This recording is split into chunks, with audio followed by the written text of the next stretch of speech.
Bismillahirrahmanirrahim. Assalamualaikum warahmatullahi wabarakatuh. Syukur alhamdulillah kita bisa berjumpa lagi di channel ini. Harapan dan doa saya semoga saudaraku semuanya selalu diberikan kesehatan, dilapangkan rezekinya, diampuni dosa-dosanya, dan dipanjangkan umurnya. Amin ya Rabbal Alamin. Sahabat beriman yang dirahmati Allah, agama Islam telah mengatur seluruh aspek dalam kehidupan. Bahkan dalam urusan kesehatan pun Nabi Shallallahu Alaihi Wasallam mengajarkan kebiasaan-kebiasaan baik supaya tubuh kita tetap terjaga kesehatannya. Setiap amalan yang diperintahkan kepada seorang mukmin tak luput dari tujuan medis dan spiritual. Begitu juga dengan sesuatu yang dilarang, sebenarnya juga demi menjaga diri manusia itu sendiri. Jika dikaji dengan penelitian ilmiah dan medis, ini menunjukkan bahwa Allah Subhanahu wa Ta'ala menunjukkan bentuk kasih sayangnya kepada kita, agar kita sebagai manusia selalu menjaga diri dan tidak menyakiti tubuhnya sendiri. Akan tetapi, justru kita sebagai manusia kerap kali mengabaikan hal-hal yang menjadi kebiasaan buruk yang dilarang agama. Padahal tidak hanya penyakit fisik, kebiasaan-kebiasaan ini juga akan menimbulkan munculnya penyakit hati. Sahabat beriman yang dirahmati Allah, apa saja kebiasaan yang sering kita lakukan tapi malah membawa penyakit bagi kita sendiri?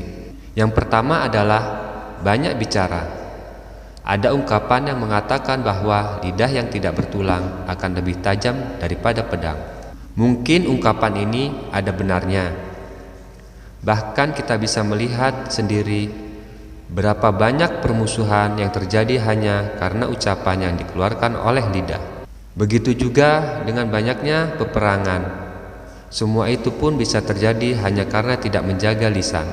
Banyak bicara merupakan sikap berlebihan yang membawa dampak atau pengaruh besar dalam lingkungan.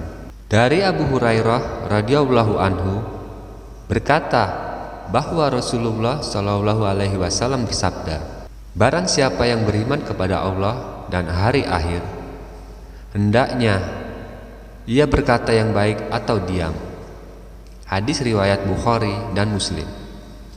Rasulullah Shallallahu Alaihi Wasallam sangat mengkhawatirkan umatnya terkena bahaya lidah. Beliau selalu memperingatkan umatnya, jika tidak mampu mengendalikan lidah, lebih baik kita diam. Hal ini semata-mata hanya untuk menjaga diri dari segala sesuatu yang merugikan. Dalam riwayat hadis yang ditulis oleh Ibnu Majah, pernah dijelaskan bahwa Rasulullah Shallallahu Alaihi Wasallam bersabda, tidak ada yang melemparkan manusia ke neraka kecuali hasil yang dipetik dari lidah mereka. Hadis riwayat Ibnu Majah. Dari hadis tersebut bisa kita ambil kesimpulan, lidah membawa dampak besar yang bisa menjerumuskan kita ke dalam jurang neraka. Na'udzubillah min dzalik. Abu Hatim bin Hibban rahimahullah mengatakan, di antara kesalahan paling besar yang dapat merusak kesehatan jiwa dan merusak kebagusan hati adalah banyak bicara. Walaupun perkataan tersebut boleh dibicarakan seseorang, tidak akan bisa memiliki sifat diam kecuali dengan meninggalkan perkataan yang boleh untuk dibicarakan. Yang kedua, banyak tidur. Tidur yang berlebihan juga berpengaruh besar membawa penyakit dalam tubuh manusia. Hal ini sudah banyak diteliti oleh para ahli medis yang mengatakan bahwa terlalu banyak tidur bisa menyebabkan berbagai macam penyakit. Di antaranya adalah sakit kepala, sakit punggung, obesitas, gangguan mental, diabetes, bahkan penyakit jantung. Oleh karenanya, Rasulullah Shallallahu Alaihi Wasallam mengajarkan umatnya agar tidur sesuai kebutuhan dan tidak berlebih-lebihan. Allah Subhanahu wa Ta'ala berfirman, di dunia mereka sedikit sekali tidur di waktu malam dan selalu memohonkan ampunan di waktu pagi sebelum fajar. Quran surat Az-Zariyat ayat 17 sampai 18. Ini artinya kita sangat dianjurkan untuk tidur yang cukup dan bangun malam untuk mengerjakan sholat tahajud. kemudian memohon ampun atas kesalahan dan dosa-dosa kita. Karena yang demikian itu bisa membuat tubuh menjadi lebih segar. Bahkan dalam penelitian ilmiah yang melibatkan lebih dari 1 juta orang, didapat kesimpulan terlalu banyak tidur justru bisa mempersingkat masa hidup. Hal ini disebabkan karena tubuh kurang aktif bergerak, sehingga bisa menghambat sirkulasi darah ke seluruh tubuh dan membuat organ-organ tubuh bekerja lebih keras untuk memenuhi kebutuhan dari tubuh kita. Allah Subhanahu wa Ta'ala sudah berfirman, "Hai orang-orang yang berselimut, bangunlah untuk sembahyang di malam hari, kecuali sedikit daripadanya, yaitu seperduanya, atau kurangilah dari seperdua itu sedikit atau lebih dari seperdua itu, dan bacalah Al-Quran itu dengan perlahan-lahan.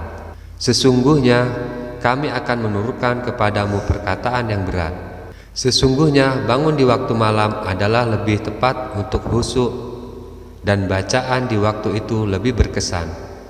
Sesungguhnya kamu pada siang hari mempunyai urusan yang panjang." Quran Surat Al-Muzammil ayat 1-7. Sepenggal dari ayat tersebut seolah-olah ingin mengatakan kepada kita, kurangilah tidur untuk mengerjakan sholat, karena dengan bangun di waktu malam, kemudian mengerjakan sholat, membaca ayat suci Al-Quran, yang berarti ada aktivitas dari tubuh sehingga tubuh menjadi lebih segar, dan itu baik bagi kesehatan kita. Mungkin bagi saudaraku yang sudah terbiasa bangun malam untuk mengerjakan sholat tahajud atau sholat sunnah lainnya, akan merasakan tubuh kita menjadi lebih segar dan lebih bersemangat dalam aktivitas. Dan umat muslim sudah banyak yang membuktikan hal ini. Lalu yang ketiga, banyak makan. Selain tidur yang berlebihan, banyak makan juga bisa menyebabkan banyak penyakit. Saat makan, kita dianjurkan untuk tidak terlalu kenyang. Dalam hal ini pernah dikatakan oleh Rasulullah SAW melalui sabda beliau, "Tidaklah anak Adam memenuhi wadah yang lebih buruk dari perut. Cukuplah bagi anak Adam memakan beberapa suapan untuk menegakkan punggungnya. Namun jika ia harus melebihkannya, hendaknya sepertiga perutnya diisi untuk makanan, sepertiga untuk minuman, dan sepertiga lagi untuk bernapas." Imam As-Syafi'i rahimahullah menjelaskan bahwa kekenyangan karena perutnya penuh dengan makanan. Beliau mengatakan kekenyangan membuat badan menjadi berat, hati menjadi keras, menghilangkan kecerdasan, membuat sering tidur, dan lemah untuk beribadah. Kemudian dipertegas oleh Allah Subhanahu wa Ta'ala dalam firman-Nya yang tertuang dalam Quran Surat Al-A'raf ayat 31. "Makan dan minumlah, dan janganlah berlebih-lebihan." Jika Allah Subhanahu wa Ta'ala sudah melarang makan dan minum yang berlebih-lebihan, itu artinya ada dampak buruk yang akan ditimbulkan oleh berlebih-lebihan dalam makan maupun minum. Dari segi medis, melalui penelitian ilmiah juga mengatakan bahwa makan yang berlebihan bisa menimbulkan berbagai macam penyakit. Di antaranya adalah obesitas, kolesterol tinggi, mudah lupa, dan lain sebagainya. Oleh sebab itu, mari kita sama-sama mulai untuk menjaga kesehatan yang Allah titipkan kepada kita. Wallahu a'lam bishawab. Semoga Allah Subhanahu wa Ta'ala selalu melimpahkan nikmat dan karunia-Nya kepada kita semua. Amin. Amin ya Rabbal Alamin. Demikian yang bisa saya bagikan. Semoga bermanfaat untuk kita semua. Assalamualaikum warahmatullahi wabarakatuh.